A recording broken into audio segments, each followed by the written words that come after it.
भाजपा के राष्ट्रीय अध्यक्ष जेपी नड्डा भाजपा के कार्यक्रम संविधान गौरव अभियान के लिए अहमदाबाद पहुंचे। यहाँ उन्होंने कार्यकर्ताओं से कहा, 75 साल की इस यात्रा में 65 साल कांग्रेस के नेताओं ने इस देश में राज किया, लेकिन यहाँ आज मैं एक बात बताना चाहता हूँ कि बाबा साहेब अम्बेडकर द्वारा बनाए गए संविधान के साथ कांग्रेस ने खिलवाड़ किया। संसद में बिना पास कराए अनुच्छेद 35A लागू कर दी। नड्डा ने कहा कि अम्बेडकर ने कहा था कि सेक्युलर शब्द तो हमारे में ही है, क्योंकि हम लोगों ने सभी धर्मों को बराबर माना है, इसलिए सेक्युलर शब्द लगाने की आवश्यकता नहीं है।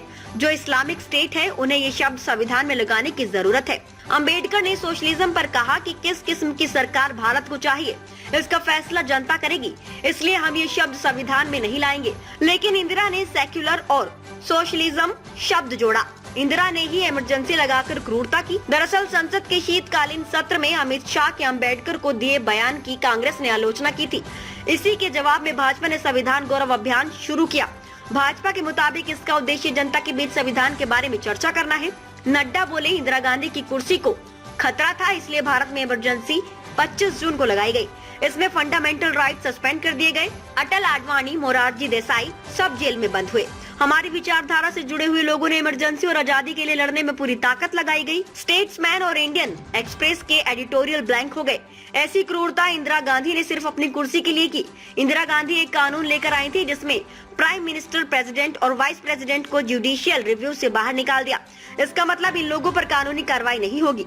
कांग्रेस ने जम्मू कश्मीर के लोगों को हर दृष्टि से उनके अधिकारों से हमेशा वंचित रखने का काम किया, लेकिन नरेंद्र मोदी की इच्छा शक्ति और अमित शाह की रणनीति ने धारा 370 को धाराशाही कर वंचितों को अधिकार प्रदान करने का काम किया। और अब मैं बताऊंगा अच्छा संविधान अंबेडकर जी के द्वारा बनाया हुआ, बुरे लोगों ने क्या किया उसका ये किया कि 35A लगा दी और संसद से पास नहीं कराया, संसद को नहीं बताया, राष्ट्रपति से साइन करा करके कर लिया। आप देखो संसद के साथ कितना बड़ा धोखा हुआ। आज ये बड़ी संसद की मर्यादा की चिंता करने लगे हैं इनके परपोते। इनको मालूम नहीं है कि इन लोगों ने क्या क्या किया है भारत के संविधान के साथ। और ये किया 1954 में, 1954 में। और हमारे श्यामा प्रसाद मुखर्जी, जिनकी आवाज आपको अभी मन की बात में प्रधानमंत्री मोदी जी ने सुनाई, संविधान सभा के डेलिब्रेशंस में जो वो बोल रहे थे, वो हमारे श्यामा प्रसाद मुखर्जी जी ने कहा था, एक देश में 2 निशान, 2 प्रधान, 2 विधान नहीं चलेंगे, दो संविधान नहीं चलेंगे। और इसके लिए उन्होंने अरेस्टिंग दी थी। वो श्रीनगर के जेल में बंद थे और संदेहास्पद स्थिति में उन्होंने अंतिम सांस ली और वो बेचारे उन्होंने इस देश के एकता के लिए अपने आप को बलिदान दिया।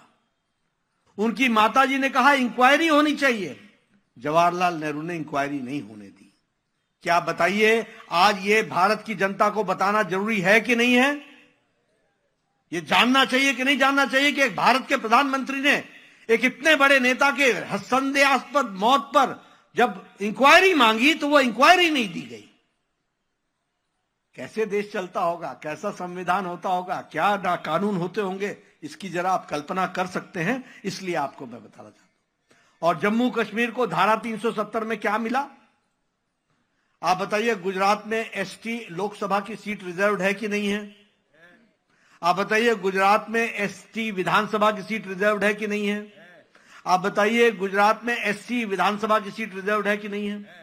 आप बताइए, गुजरात में एसटी विधानसभा की सीट रिजर्व्ड है कि नहीं है?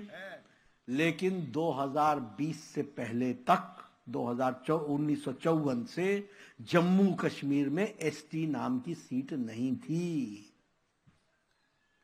हमारे ट्राइबल भाइयों को, हमारे गुर्जर भाई, हमारे बकरवाल भाई, हमारे आदिवासी भाई, इनको ट्राइबल सीट नहीं थी, न लोकसभा में थी, न विधानसभा में थी।